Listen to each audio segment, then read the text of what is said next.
انتوا تعرفوا ان امرنا الرسول صلى الله عليه وسلم بالاستغفار؟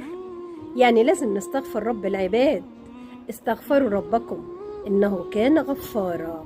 وصيغ الاستغفار كتير، لكن الصيغة اللي هنقولها النهاردة دي صيغة عظيمة جدا، لانها جمع بين التوحيد والاستغفار والتوبة. والصيغة العظيمة اللي احنا هندعي بيها رب العالمين ونستغفره عشان يغفر لنا ذنوبنا، حتى لو كانت مثل زبد البحر، حتى لو كانت من الكبائر، رب العالمين هيغفرها لنا بالأدعية اللي احنا بنقولها وبالصيغة اللي احنا هنقولها. هنقول أستغفر الله الذي لا إله إلا هو الحي القيوم وأتوب إليه.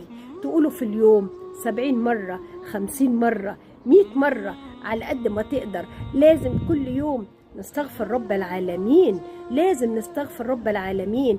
أستغفر الله الذي لا إله إلا هو الحي القيوم وأتوب إليه.